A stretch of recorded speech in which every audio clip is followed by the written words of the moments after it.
میرے نبی کریم علیہ الصلوۃ والسلام کی صفائی کا، نفاست کا، حضور کے حسن کا، ظاہری حسن کا جو اللہ نے دیا تھا، اس کا حال یہ ہے کہ رب فرماتا ہے وَالضُّحَىٰ وَاللَّيْلِ إِذَا سَجَىٰ، محبوب تیرے چمکتے ہوئے چہرے کی بھی قسم ہو، اور جب اس کے گرد زلفیں چھا جاتی ہیں مجھے اس کی بھی قسم ہو۔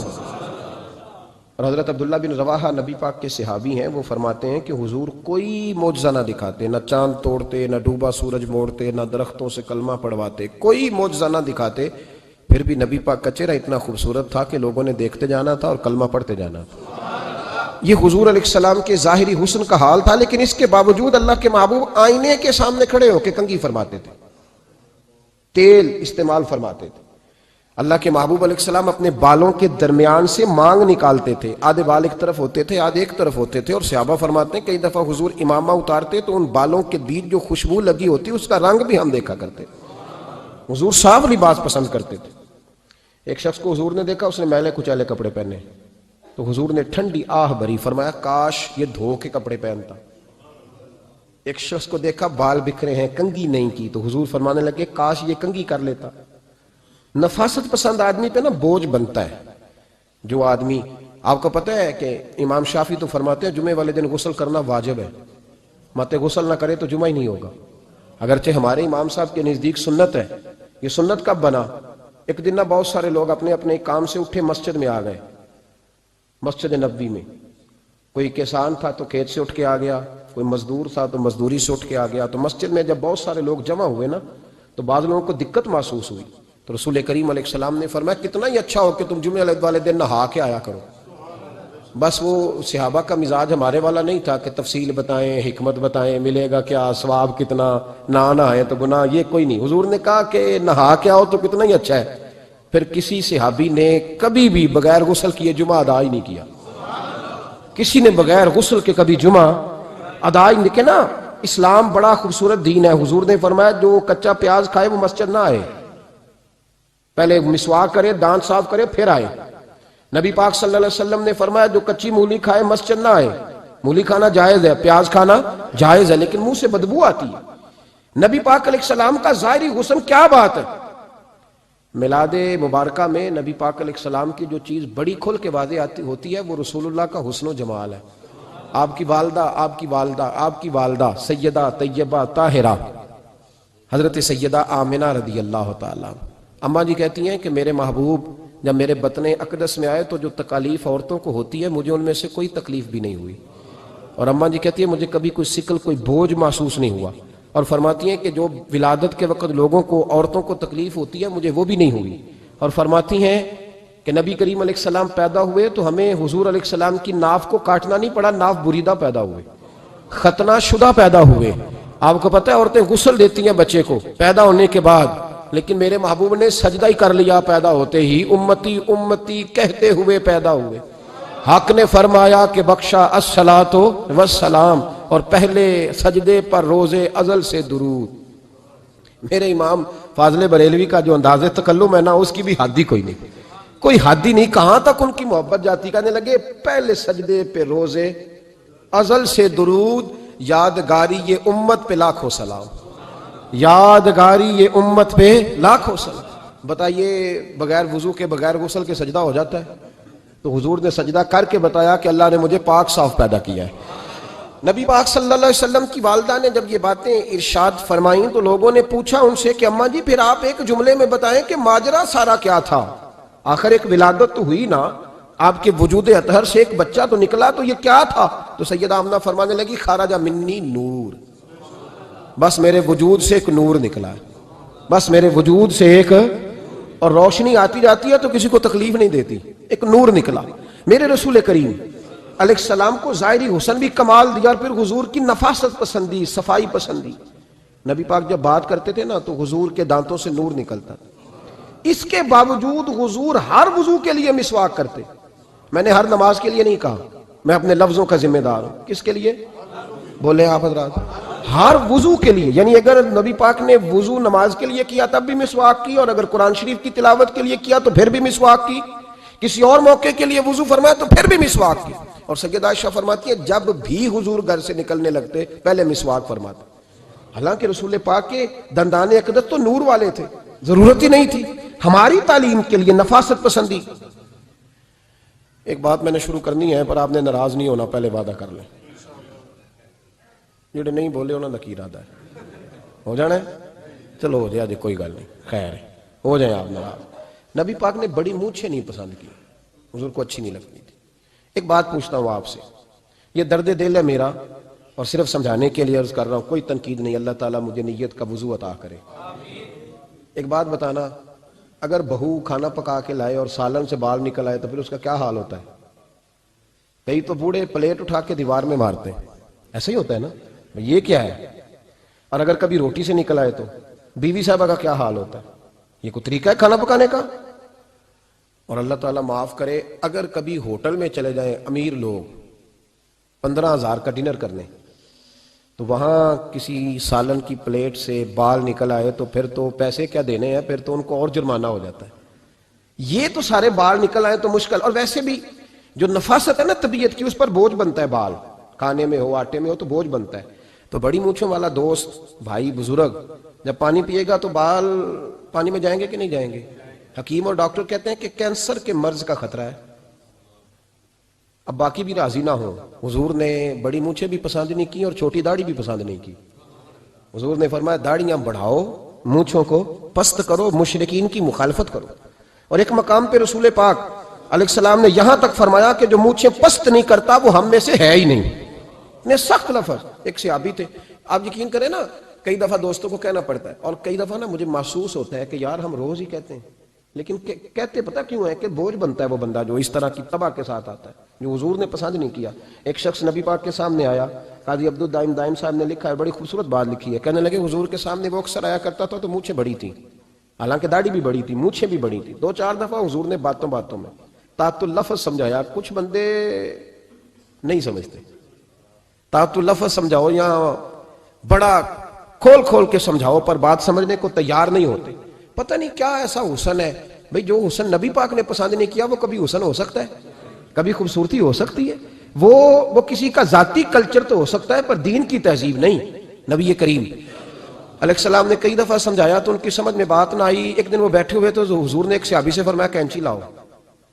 کہنے لگے میں سمجھ گیا کہ میرے ساتھ کچھ ہونے لگا ہے. ساتھ ہی حضور نے فرمایا ایک مسواک بھی لانا. کہنے لگے میں نے کہا بچت ہو گئی، میرے تو دانت صاف ہے.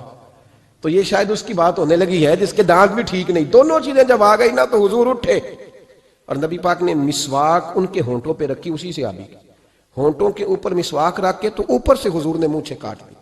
فرمایا یہ نہ ایسا کرو، یہ چیز مجھے پسند نہیں ہے. حضور نے نفاست پسندی کو. اب تو اللہ تعالیٰ خیر کرے ملانگا آ گئے مارکیٹ میں، ملانگ، درویشی، فقیری، اور ان کے پاس رش بھی زیادہ ہے، ان کے درباروں پہ بھی رش زیادہ ہے. ہاں جی، کہتے ہیں حضرت صاحب درویش آدمی ہے. بھئی روٹی تو پورے ٹائم پہ کھاتا ہے، مونچھیں کٹوانے میں ہی درویش ہو گیا ہے. نہ بال کٹواتا ہے نہ مونچھیں کٹواتا ہے. یہ گرو نانک کی تعلیمات ہیں، یہ نبی پاک کی تعلیم نہیں. وجود کا کوئی بال نہ کٹوانا یہ سکھوں کا طریقہ ہے، مسلمانوں کا یہ انداز. یہ کدھر کی فقیری ہے؟ دین کوئی غلاظتوں والا ہے معاذ اللہ، کہ بابا کپڑے نہیں بدلتا، بابا غسل نہیں کرتا، بابا بال نہیں کٹواتا. بابا ہے پاگل ہے.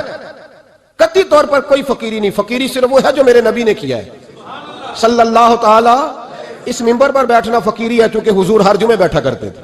مصلی پہ نماز پڑھانا فقیری ہے چونکہ حضور ہر جمعے ہر 5 نمازوں کی حضور امامت فرماتے تھے. دین کی تبلیغ کرنا فقیری ہے جو میرے نبی پاک کیا کرتے. خلاف پیغمبر کسے راہ گزیر، وہ فقیری نہیں، وہ تماش بھی نہیں ہے، لوٹنے کا طریقہ ہے، اس کے علاوہ کوئی سٹائل نہیں. فقیری صرف وہ ہے جو رستہ میرے رسول پاک نے ہمیں عطا فرمایا، اس سے ہٹ کر کوئی فقر نہیں. میری بات کی سمجھ آ گئی آپ حضرات کو؟ نبی پاک علیہ الصلوۃ والسلام صاف لباس، اچھے کپڑے، اجلا انداز. اچھا، جو بات جہاں میں لے کے جانا چاہ رہا ہوں اس کو سمجھیں. ایک آدمی ظاہری طور پر بڑا خوبصورت ہو پر کپڑے میلے کچیلے پہنے، وہ بھی بندہ اچھا نہیں لگتا. ظاہری بھی حسن ہو، کپڑے بھی اس کے صاف ہوں، لیکن بولے سخت، باتیں ترش کرے، تلخ جملے بولے تو اس کی بھی ساری پرسنالٹی ڈیمیج ہو جاتی، ختم. بڑا اچھا آدمی تھا، بڑا نورانی چہرہ تھا، بڑی خوبصورتی تھی، بڑا صاف ستھرا تھا، بڑا پاکیزہ تھا، کپڑے بھی بڑے خوشبو والے پہنے ہوئے تھے، بڑے صاف ستھرے لباس میں ملبوس تھا. لیکن جب اس نے بات شروع کی اور بزرگ تھا، سفید داڑھی تھی، معاذ اللہ تعالیٰ کسی بچے کو گالی دے دی، اچھا لگتا ہے؟ مجھے بتائیں اس کے پاس بیٹھنے کو دل چاہتا ہے؟ اس کی ساری پرسنالٹی جو ہوتی ہے وہ خراب ہو جاتی ہے. شخصیت کا جو ایک بھرم ہوتا ہے وہ ٹوٹ جاتا ہے. ایک روایت میری نظر سے گزری اور کیا ہی انداز ہے، امام زرقانی نے لکھی. ایک صحابی ہیں حضرت ابو قرصافہ رضی اللہ تعالیٰ عنہ، حضرت ابو قرصافہ رضی اللہ تعالیٰ عنہ فرماتے ہیں میں چھوٹا تھا، میری اماں اور میری خالہ مجھے ساتھ لے گئیں، میں نے کہا کہاں جانا ہے؟ کہنے لگے آؤ نبی پاک کا کلمہ پڑھنے جانا ہے۔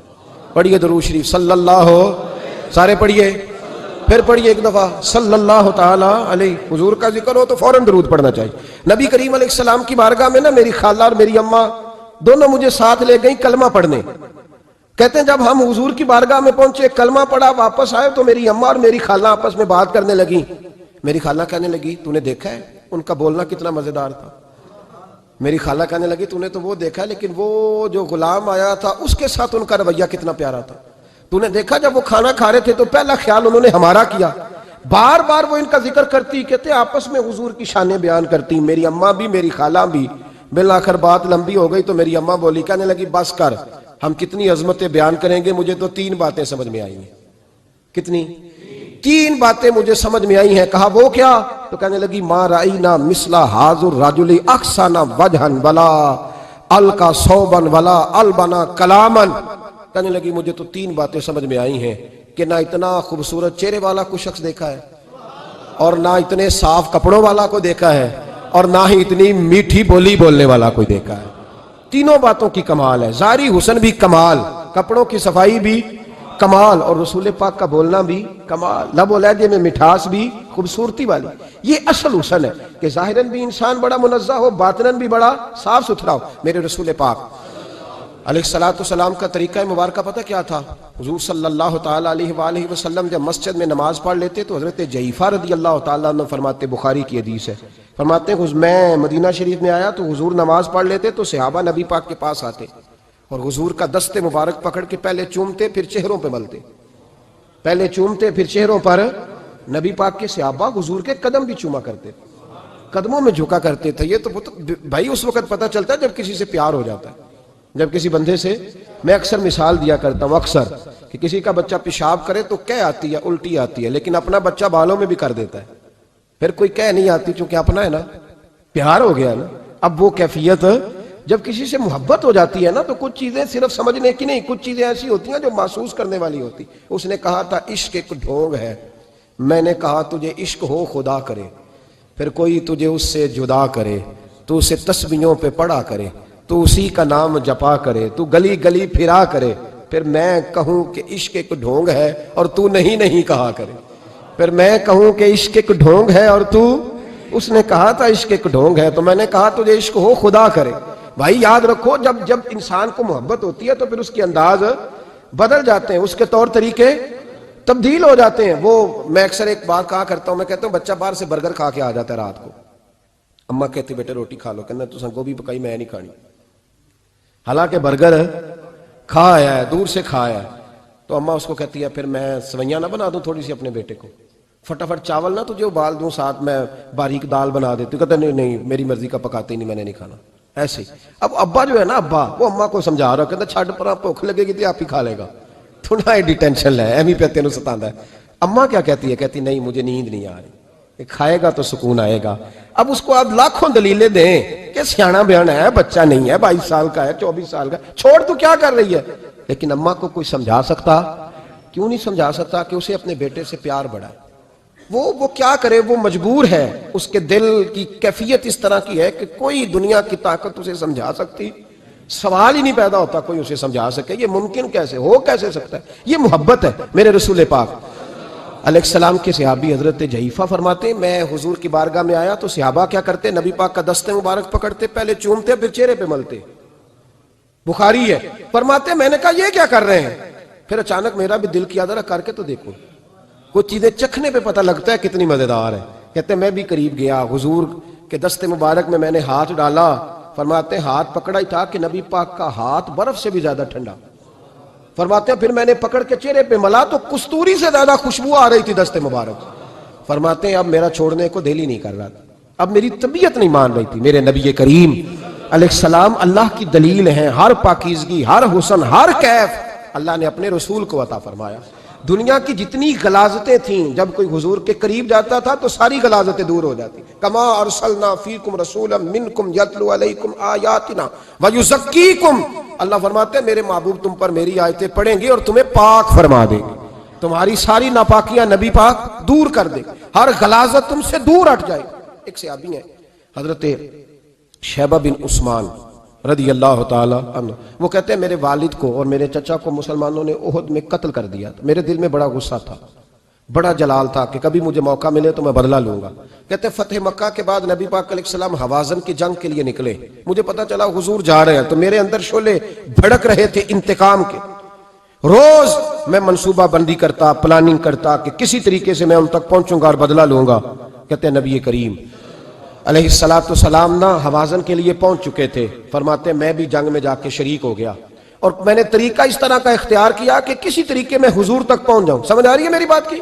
نبی کریم علیہ السلام تک کسی طریقے پہنچ جاؤں۔ فرماتے ہیں لڑتے لڑتے، لڑائی کے دو طریقے ہوتے تھے، کبھی تو ایسے ہوتا تھا کہ ایک دو آدمی مل کے آپس میں لڑتے تھے، پھر گمسان کا رن پڑتا تھا، گھمبیر ہو جاتی تھی جنگ، سمجھ نہیں آتی تھی تیر کہاں سے آیا، نیزہ کہاں سے آیا۔ فرماتے جب گمسان کا رن پڑا نا، مجھے موقع مل گیا، میں حضور کے قریب پہنچ گیا۔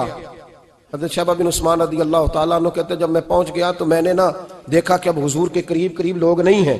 فرماتے میں نے نا فوراً تلوار اٹھائی، تلوار اٹھا کے میں حضور کو معاذ اللہ شہید کرنے ہی لگا تھا کہ ایک نور چمکا حضور کے سامنے۔ پڑھیے درود صلی اللہ علیہ وسلم۔ کہتے ایک نور چمکا، اتنی تیزی تھی اس نور میں کہ میری آنکھیں بند ہو گئی، میرے ہاتھ سے تلوار گر گئی، آنکھیں چندھا گئی میری۔ فرماتے تلوار میرے ہاتھ سے چھوٹ گئی۔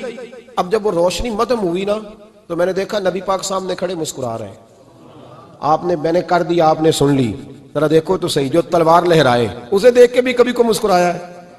جس نے تلوار ہی لہرا دی، جو شہید کرنے ہی لگا تھا، پہنچ گیا تھا۔ لیکن یہ اخلاق میرے رسول پاک کا ہے صلی اللہ اعلیٰ حضرت فاضل بریلوی کا ایک شعر میں نے پڑھا۔ کئی کچھ چیزیں ایسی ہوتی ہیں جو بس نا وہ آتی تو سامنے ہیں لیکن وہ اتنا لطف دے جاتی ہیں کہ ٹھنڈا ہو جاتا ہے مزاج۔ رات کو میں شعر پڑھ رہا تھا اعلیٰ حضرت کا فاضل بریلوی رحمت، اور میں نے شعر پڑھا تو مجھے اچھا لگا سنانا۔ ایک دوست کو میں نے فون کیا، میں نے کہا یار ذرا شعر تو سن لے، یہ پہلی دفعہ نظر سے گزرا ہے، ابھی سیدھا سادہ لیکن روح تک اتر گیا۔ اعلیٰ حضرت فرمانے لگے نبی پاک کے بارے میں، فرمانے لگے سیدھی سیدھی روش پر کروڑوں درود، سیدھی سیدھی روش پر، بالکل سیدھی ہے حضور کی باتیں، کسی پیچیدگی کی ضرورت نہیں۔ کہنے لگے سیدھی سیدھی روش پر کروڑوں درود، سادی سادی طبیعت پہ لاکھوں سلام، سادی سادی طبیعت پہ سیدھی سیدھی روش پر کروڑوں درود اور سادی سادی طبیعت پہ لاکھوں سلام۔ میرے نبی کریم صلی اللہ علیہ وسلم مجھے دیکھ کے مسکرائے، اور فرمایا جب حضور مسکرائے نا تو میں نبی کریم علیہ السلام کو دیکھ کے حیران ہوا کہ میں نے تلوار تانی تھی اور حضور نے مسکرانا شروع کیا۔ فرماتے اب حضور نے مجھے بلایا، آواز کے ساتھ نہیں بلایا، حضور نے اشارہ کیا یوں کر کے، فرمایا ادھر آؤ نا۔ فرماتے مجھے اب یہ بھی سمجھ نہیں آئی کہ کس نے مجھے اٹھا کے حضور کے قریب کر دیا۔ فرماتے میں نبی کریم کے قریب گیا تو حضور نے میرے دل پر 3 تھپکیاں دی، ایک تھپڑ ہوتا ہے ایک تھپکی ہوتی ہے، پتہ ہے نا فرق کا؟ ایک تھپڑ کو مارے تو جلال آتا ہے اور تھپکی دے تو پیار آتا ہے۔ کہتے ہیں حضور نے 3 تھپکیاں دی اور دی بھی میرے دل پر، 1 پھر 2 پھر 3۔ کہتے ہیں پہلی تھپکی دی تو میرے اندر سے کفر نکل گیا، دوسری تھپکی دی تو میرے اندر ایمان داخل ہو گیا، اور تیسری تھپکی جب نبی پاک علیہ السلام نے دی تو مجھے ہر چیز سے بڑھ کر رسول اللہ سے پیار ہو گیا، محبت ہو گئی نبی کریم سے۔ آپ فرماتے ہیں اب حضور نے نا فوراً میرے ہاتھ میں تلوار تھمائی، فرمایا پہلے تو ہمارے خلاف لڑ رہا تھا، تلوار پکڑ، اب ہماری طرف سے لڑ، تلوار پکڑ اور لڑ۔ آپ فرماتے ہیں میں اتنا لڑا کہ جو حضور کا دشمن سامنے آتا میں گلا کاٹ دیتا، جو آتا میں اس کے ٹکڑے کر دیتا۔ فرماتے ہیں پہلے میں باپ کا بدلہ لینے آیا تھا اور اب میرا یہ حال ہے کہ اگر میرا باپ بھی سامنے آئے گا تو میں اس کا بھی گلا کاٹ دوں گا، لیکن حضور کے قریب کسی کو جانے نہیں دوں گا۔ حضرت شیبہ بن عثمان کہتے ہیں جنگ ختم ہو گئی، حضور خیمے میں گئے، میں بھی گیا، اب نبی پاک لوگوں سے باتیں کر رہے ہیں، حضور لوگوں سے باتیں کر رہے ہیں، میں ایک کونے میں بیٹھا سوچ رہا ہوں کہ میں تو بدلہ لینے آیا تھا، یہ میرے ساتھ ہوا کیا؟ حضور لوگوں سے باتیں کرتے جا رہے ہیں، میں سوچتا جا رہا ہوں کہ میں تو انتقام لینے آیا، یہ کیا معاملہ ہوا؟ کہتے محبوب نے اچانک میری طرف نظر اٹھائی اور فرمانے لگے شیبہ ایک ارادہ تو نے کیا تھا جو غلط تھا، اور ایک ارادہ میرے رب نے کیا ہے اور تیرے اوپر فضل فرما دیا ہے۔ فرماتے حضور نے اب مجھ سے فرمایا کوئی خواہش ہو تو بتاؤ، مانگ لو کچھ مانگنا ہے تو۔ میں نے عرض کی یا رسول اللہ میری بخشش کی دعا کر دیں، بڑا میرا خوفناک ماضی ہے، میں اسلام کا بڑا دشمن رہا ہوں، حضور دعا کر دیں یاد ماضی عذاب ہے یا رب، چھین لے مجھ سے حافظہ میرا، یا رسول اللہ بڑے گناہ ہیں میرے، دعا کر دیں۔ کہتے میں نے دعا کے لیے کہا اور حضور پھر دوسرے لوگوں سے باتیں کرنے لگ گئے، کبھی اس سے کبھی اس سے کبھی اس سے۔ میں سوچنے لگا کہ میری بات کا کوئی جواب ہی نہیں آیا۔ جب 2-3 بار میں نے سوچا تو میرے کریم نے پھر توجہ میری جانب کی اور فرمایا تو نے بخشش کی دعا کا کہا تھا، میں نے سن لیا ہے، رب کریم نے تیری بخشش فرما دی ہے، اللہ نے تجھے بخش دیا ہے، تیری خطائیں رب کریم نے معاف کر دی۔ نبی پاک کے دست مبارک کی برکت، رسول پاک۔ ایک صحابی تھے حضرت فرقد ان کا نام تھا رضی اللہ تعالی۔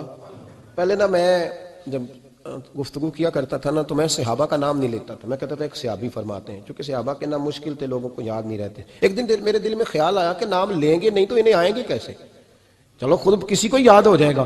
تو مجھے اچھا لگا، پچھلی دفعہ میں نے حضرت سعد بن ناجیہ کا نام لیا تو مجھ سے میرے دوستوں نے کہا ذرا لکھ کے دیں کیا نام تھا۔ مجھے خوشی ہوئی کہ یار اگر یہ لفظ کہے جائیں گے تو لوگوں کو دلچسپی ہوگی۔ حضرت فرقد ایک صحابی تھے اور یہ وہ صحابیاں جنہوں نے حضرت عمر کے زمانے میں موصل کا علاقہ فتح کیا تھا، بڑے دلیر تھے، ان کی 4 بیویاں تھیں۔ وہ کہتے ہیں جب بھی یہ گھر میں آتے تو خوشبو اتنی اعلیٰ لگا کے آتے کہ ہم حیران ہو جاتی۔ عورتیں زیادہ تیاری کرتی ہیں نا مردوں سے کہ نہیں؟ کیا آج کل مرد زیادہ کرتے ہیں؟ چلو میں دس چھوڑو، میں اپنی اصلاح کرنا، تسی دوواں گلاں تے انجن کیتا ہے، اب پتہ نہیں سچ کیا ہے، کون زیادہ تیاری کرتا ہے؟ چلو بیٹھے جو مرد نے، ویسے میرے پاس جو اخباری تراشے ہیں ان میں یہ لکھا ہے کہ آج کل مردوں کے میک اپ پہ زیادہ خرچ آنے لگا ہے، یہ تحقیقی رپورٹ ہے۔ اور پاکستان میں سب سے زیادہ جو اخراجات ہیں وہ میک اپ کے سامان کے ہیں۔ پہلے لڑکیاں بیوٹی پارلر جاتی تھی، اب لڑکے بھی جاتے ہیں۔ پہلے صرف دلہن جاتی تھی، اب سارا خاندان جاتا ہے۔ اللہ تعالیٰ معاف کرے۔ اس کے باوجود بڑی غربت ہے ملک میں، پریشانی بھی بڑی ہے، اس کے علاوہ ہمیں غریبوں کا درد ہے، اس کے باوجود ہم لوگوں کی مدد کرنا چاہتے ہیں۔ پتہ نہیں کیا ترجمہ کیا ہم نے غریب پروری کا، کیا معنی بنایا، اللہ ہی بہتر جانتا ہے کہ وہ چیزیں جن کی بالکل حاجت نہیں، بالکل ضرورت نہیں، ان پر لاکھوں لٹا کے کہتے ہیں وہ دیکھو بیچارے کو روٹی نہیں مل رہی۔ تو بھائی آپ مہربانی کرتے خالی کنگھی کر لیتے، باقی پیسے غریب کو دے دیتے۔ لیکن چلے معیار ہے نا ہمارا اپنا معیار ہے، اس پر میں جاتا نہیں، بات نہیں کرتا۔ نبی کریم علیہ الصلوۃ والسلام کے صحابی ان کی ازواج کہتی ہیں کہ اب عورتیں زیادہ تیاری کیا کرتی تھیں، لیکن وہ جب گھر آتے نا تو اتنی خوشبو لگاتے، کہتی ہم چاروں مل کے کوشش کرنے لگی، ڈھونڈنے لگی کہ وہ خوشبو کا پتہ کریں جو یہ لگاتا ہے۔ ہم نے بازار سارے تلاش کر لیے۔ عرب کے اندر آج بھی خوشبو کا بڑا شوق ہے اور بڑی مہنگی خوشبو ملتی ہے، کبھی آپ بازار جائیں، کہتی ساری خوشبوئیں لگا لی، تھک گئیں۔ ایک دن چاروں سوتنے مل کے بیٹھی، کہنے لگی ہم نہیں اس کا مقابلہ کر سکتے، آج پوچھ ہی لے کہاں سے خوشبو لگاتا ہے، پوچھ ہی لیتے ہیں، چلو بات ہی ختم ہو جائے، پوچھ لیں۔ یہ ہم جتنی مرضی آلہ لگائیں، جب یہ آ جاتا ہے نا، کچھ لوگ میرے محفل ہوتے ہیں، جہاں آ جاتے ہیں وہاں چھا جاتے ہیں، تو یہ جب آتے ہیں تو چھا ہی جاتے ہیں۔ کیا کریں، اس طرح کا میرے محفل ہے، کیا کریں اس کا؟ فرمانے لگی ایک دن چاروں سوتنوں نے مل کے ان کو بٹھا لیا، کہنے لگی بتاؤ تو صحیح خوشبو کون سی لگاتے ہو؟ کہنے لگے کوئی بھی نہیں، کبھی لگائی نہیں، آج تک نہیں لگائی۔ تو کہتے ہیں بیویاں کہنے لگی صحابہ تو غلط بیانی نہیں کرتے، پر آپ کیا بات کر رہے ہیں، یہ کیسے ہو سکتا ہے کہ آپ آتے ہیں تو ہم حیران ہو جاتی ہیں۔ فرمانے لگے جس دن کی تم لگی ہوئی ہو نا میری خوشبو کا مقابلہ کر دے، مجھے پہلے دن کا پتا ہے۔ تو میں نے کہا چلو زور لگا ہی لیں، دیکھ ہی لیتے ہیں کہاں تک بات جاتی ہے تمہارے پاس، جتنا زور لگا لو۔ بہرحال میں اللہ کی قسم اٹھا کے کہتا ہوں کبھی نہیں لگائی۔ تو بیویاں کہنے لگی پھر بتا تو صحیح، تو ایک دلیر آدمی ہے، اور جو دلیر لوگ ہوتے ہیں وہ خوشبوؤں کے اور کپڑوں کے اور ان چیزوں میں زیادہ وقت نہیں لگاتے، ان کے تو مشن اور طرح کے ہوتے۔ آپ تو مجاہد قسم کے آدمی ہیں پر ہر وقت خوشبو آتی ہے۔ تو حضرت فرقد رو پڑے، کہنے لگے بیمار ہو گیا تھا، لاچار ہو گیا تھا، حکیموں طبیبوں نے انکار کر دیا، وجود پر میرے آبلے نکل آئے، پھنسیاں بن گئی، ان میں پیپ بھر گئی، بیٹھ نہیں سکتا تھا، اٹھ نہیں سکتا تھا۔ جب تھک گیا نا تو دروازہ رسول پہ چلا گیا، جب تھک گیا طبیبوں کا تھکایا ستایا حضور کی بارگاہ میں، کہا محبوبہ دیکھے تو صحیح میرا کیا حال ہے۔ حضور ذرا دیکھ کے چل نہیں سکتا، سو نہیں سکتا، بیٹھ نہیں سکتا، تیرے علاوہ غم کسے بتاؤں؟ کہتے ہیں حضور نے فرمایا 70 ڈھانپ لے، باقی سارے کپڑے اتار دے۔ 70 ڈھانپ لے، کہتے ہیں ٹخنوں سے لے کر ناف تک میں نے 70 ڈھانپ لی، باقی سارے کپڑے اتارے۔ حضور کیا کریں گے؟ فرماتے ہیں نبی پاک نے دست مبارک اٹھایا، برف سے ٹھنڈا، کستوری سے زیادہ مہکنے والا، فرماتے ہیں پورے وجود پر میرے حضور نے دست مبارک ایک دفعہ لگا دیا، اب جدھر جدھر سے گزرتا ہوں ساری دنیا خوشبو سے بھر جاتی ہے۔ یہ نبی پاک کا دیا ہوا نور ہے، یہ حضور کی عطا کردہ شفا ہے، یہ رسول پاک کے حسن کی خیرات ہے۔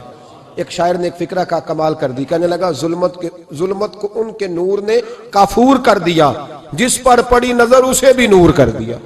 رسول پاک علیہ السلام کے دست خیر میں وہ برکات تھی۔ حضور حسن کی دو قسمیں ہوتی ہیں، ایک حسن ہوتا ہے ملمہ سازی والا، بیوٹی پارلر والا، ایک حسن ہوتا ہے باطن کا۔ بچے پتہ کیوں خوبصورت ہوتے ہیں؟ اس پر علماء مناطقہ نے بحث کی ہے، محدثین نے لکھا ہے۔ بچہ گدھے کا بھی ہو تو پیارا لگتا ہے، چھوٹا بچہ اگر اس کا رنگ بہت گورا نہ بھی ہونا، صرف چھوٹا ہو، وہ پیارا لگتا ہے، اس میں ایک جاذبیت ہوتی ہے۔ اس پر ہمارے مفسرین نے، محدثین نے، علماء مناطقہ نے ایک بحث کی ہے۔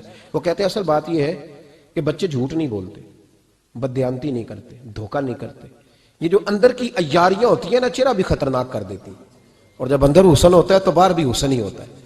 بچے میں کوئی مکاری عیاری نہیں ہوتی، فساد نہیں ہوتا، نیت میں فطور نہیں ہوتا، کسی کو لوٹنے کا ارادہ نہیں، کسی کو شیشے میں اتارنے کا پروگرام نہیں بتاتا۔ بچہ چرب زبان نہیں ہوتا، اس کو طریقہ نہیں ہوتا، وہ لوگوں کو قائل کرنے کے ہر وقت دوڑتا نہیں، الٹی سیدھی گیمیں نہیں چلاتا، کیونکہ اندر حسن ہوتا ہے تو وہ حسن اس کے چہرے پر معصومیت بن کے آتا ہے۔ سمجھ آ رہی ہے میری بات کی؟ اس کی دلیل میرے رسول پاک علیہ السلام نے بخاری میں فرمایا اللہ کا ولی وہ ہے جس کا چہرہ دیکھو تو اللہ یاد آ جائے۔ اب یہاں یہ نہیں فرمایا گورا چٹا ہو، خوبصورت ہو، بس اس کے چہرے میں معصومیت ہوتی ہے، وہ سچا ہوتا ہے، وہ کھرا ہوتا ہے، اس کا حسن چہرے پہ آتا ہے۔ میرے رسول کریم علیہ السلام کا جو حسن تھا نا، وہ اندر کی صداقت کی روشنی تھی، وہ اندر کے کیف کا نور تھا جو حضور کے چہرے پر عیاں ہوتا تھا۔ اس لیے نبی پاک کا چہرہ جو تھا وہ آنکھیں چدھیاتا نہیں تھا، بلکہ آنکھوں کو اچھا لگتا تھا۔ شاہ عبد الرحیم صاحب محدث دہلوی شاہ ولی اللہ صاحب کے والد ہیں، اور ہمارے بر صغیر پاک و ہند میں جتنے بھی مسالک ہیں یہ سارے شاہ ولی اللہ صاحب کے شاگرد بنتے ہیں۔ وہ کہتے ہیں میرے ابا جی نے خواب دیکھا اور خواب میں انہیں رسول اللہ کا دیدار نصیب ہوا۔ تو نبی کریم علیہ السلام کی بارگاہ میں شاہ ولی اللہ صاحب کے ابا جی کہنے لگے حضور ایک بات بڑی اڑ گئی ہے میرے دل میں، بڑی، تو کتابوں سے جواب نہیں ملا، آج رب کریم نے موقع دیا ہے اس سوال کا جواب۔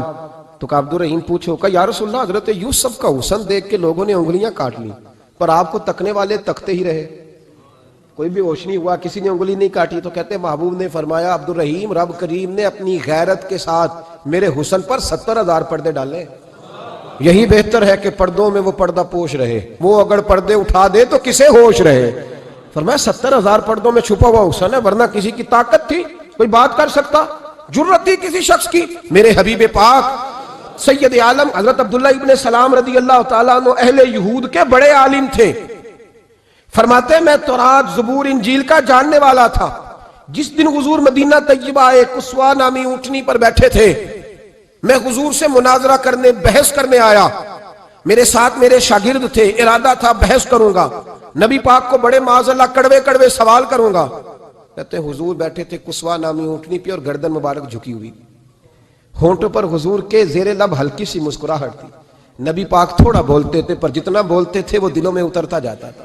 فرماتے ہیں میں جب گیا نا، میرے شاگرد ساتھ تھے، مناظرہ کرنے گیا، مناظرہ شاگرد ساتھ تھے، فرماتے ہیں میں بڑے سوالات تیار کر کے گیا، پر حضور گھوڑے پہ بیٹھے تھے، دو باتیں میں نے سنی۔ حضور نے فرمایا رشتہ داروں سے اچھا سلوک کرو، اپنے غلاموں کا خیال کرو۔ کہتے ہیں وہ شاگرد مجھے دھکے دینے لگے، کہنے لگے چلو استاد جی آگے ہو، کرو سوال، چلو نا آگے بڑھو نا آگے۔ یہ کئی دفعہ نعرے لگانے والے بھی مروا دیتے ہیں نا، چلو نا چلو آگے چلو، بڑھو آگے، کرو بات، آؤ نا۔ کہتے ہیں میں ذرا آگے بڑھا، دھکا دیا انہوں نے۔ فرماتے میں آگے بڑھا اور میں نے قریب محبوب کے قریب جا کے کہا حضور مجھے کلمہ پڑھا دے، میں مسلمان ہونے آیا ہوں۔ یعنی عام آدمی تو قائل ہو جاتا ہے، عالم اور تورات زبور انجیل کا جاننے والا، حضور کلمہ پڑھائیں۔ کہتے ہیں میں واپس آیا نا کلمہ پڑھ کے، تو شاگرد کہنے لگے استاد جی آپ تو مناظرہ کرنے آئے تھے، یہ کیا ہوا؟ تو یہ لفظ ہے حضرت عبداللہ ابن سلام کے، فرمانے لگے تم نے نبی پاک کا چہرہ نہیں دیکھا، ان کی آنکھوں کی روشنی نہیں دیکھی، تم نے چہرے کی معصومیت نہیں دیکھی، لب و لہجے کا وقار نہیں دیکھا؟ کتنے دنوں کے تھکے ماندے آج وہ مدینے پہنچے، پر ان کے لب و لہجے میں کوئی اکتاہٹ، کوئی تھکاوٹ، کوئی لفظوں میں جھول تم نے دیکھا ہے؟ فرمانے لگے جس کا اس طرح کا چہرہ ہوتا ہے وہ جھوٹا نہیں سچا ہوا کرتا ہے۔ میرے نبی پاک علیہ السلام کے غلام حضرت طارق بن عبداللہ رضی اللہ تعالیٰ عنہ فرماتے ہیں کلمہ پڑھنے سے پہلے ایک دفعہ ہمارا سارا قبیلہ تجارت کے لیے نکلا تھا، اور اس وقت منظر یہ ہوتا تھا کہ ہم اپنی عورتوں کو بھی ساتھ لے جاتے تھے، 6 مہینے سفر کرنا ہوتا تھا، اونٹ گھوڑے ہم بیچا کرتے تھے، عورتیں بھی ساتھ رہتی، کھاتے بھی پکاتے بھی۔ کہتے ایک سفر سے ہم واپس آ رہے تھے تو مدینے کے باہر صحرا میں ہم نے پڑاؤ کیا، اکیلے رسول پاک صلی اللہ، پھر ایک دفعہ پڑھیے گا ایک دفعہ پھر کہیے گا صلی اللہ تعالی علیہ وسلم. کہتے ہیں نبی پاک تنے تنہا اکیلے حضور نہ سیر کرتے کرتے کرتے کرتے ہمارے قافلے کے پاس سے گزرے, خیمے لگے تھے, پڑاؤ کیا, محبوب تشریف لے آئے. کہتے ہیں حضور سید عالم صلی اللہ تعالی وسلم تشریف لائے. کوئی قبیلے میں سے, قافلے میں سے حضور کو جانتا نہیں تھا. ایک سرخ رنگ کا اونٹ تھا ہمارے سردار کا جو بکنے سے رہ گیا تھا, بڑا خوبصورت. کہتے ہیں نبی پاک کو پسند آ گیا. حضور پوچھنے لگے تم کون ہو؟ کہا جی مسافر ہے. کہاں سے آئے ہو؟ فلاں جگہ سے آئے ہیں. کس لیے آئے ہو؟ ہم تجارت کی غرض سے نکلے. اونٹ بیچو گے؟ بیچنا ہے. کتنے کا؟ سودا طے ہوا. اس نے کہا اتنے لینے, حضور نے کہا اتنے دینے ہیں. بات طے ہو گئی. کہتے ہیں لگام حضور نے پکڑی اور فرمانے لگے وہ سامنے میرا شہر ہے جس کا نام مدینہ, وہ میرا شہر ہے. میں ابھی مدینے جاتا ہوں, اپنے غلام کو بھیجتا ہوں اور تمہیں آ کے نہ قیمت دے جاتا ہے. محبوب گھوڑے کی لگام تھا, اونٹ کی لگام تھا میں, نکیل تھا میں, اونٹ تھا سرخ رنگ کا. حضور لے کے جب نکلے نا, تھوڑا سا چند قدم آگے گئے تو ان میں سے ایک شخص بولا, کہنے لگا سردار آپ سیانے لوگ ہیں, سمجھدار ہیں. اس شخص کا نام پوچھا آپ نے, قبیلہ پوچھا ہے, ایڈریس کا پتہ ہے, پتہ ہے کہاں رہتا ہے, اتنا قیمتی اونٹ دے دیا.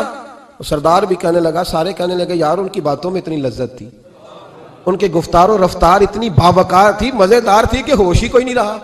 بھئی ہم پرانے تاجر ہیں, کبھی اس طرح کا سودا کیا ہی نہیں جس طرح کا آج ہو گیا. اوہو واقعی کچھ نہیں یاد رہا, کوئی سمجھ نہیں آئی. وہ ابھی نظر آ رہے, ایک آدمی دوڑ کے جاؤ, دوڑ کے اور جا کر کے نا ان سے کہو, بڑی جائز بات ہے, وہ ناراض بھی نہیں ہوں گے. ان سے ایک شخص کہو کہ بھئی اونٹ دے جاؤ, پیسے لے آنا اور اپنا مال لے جانا, دوڑ کے جاؤ. ایک شخص دوڑنے لگا تو سردار کی بیوی خیمے کے اندر تھی, پردے کے پیچھے سے بولی, کہنے لگی خبردار کوئی پیچھے نہ جائے, اگر پیسے مل گئے تو ٹھیک ہے, نہ ملے تو میں دے دوں گی, کوئی پیچھے نہ, کوئی نہ جائے پیچھے. سردار کہنے لگا تو جانتی ہے؟ کہنے لگی نہیں. کہا گارنٹی کیوں دے رہی ہے؟ تو کہنے لگی تم نے ان کا چہرہ نہیں دیکھا, تم تو سودے کر رہے تھے, میں پردے کے پیچھے سے دیکھ رہی تھی. پیر مہر علی شاہ صاحب کو کسی نے کہا تھا نبی پاک کا حلیہ بیان کریں, بتائیں حضور کے کان مبارک کیسے تھے, آنکھیں کیسی تھی, ناک مبارک کیسی تھی, بینی مبارک کیسی تھی. تو پیر مہر علی شاہ صاحب کہنے لگے کوئی مثل نہیں ڈھولن دی. کہنے لگے مجھ سے نہیں بیان ہوتا حضور کا حلیہ, کوئی مثل نہیں ڈھولن دی.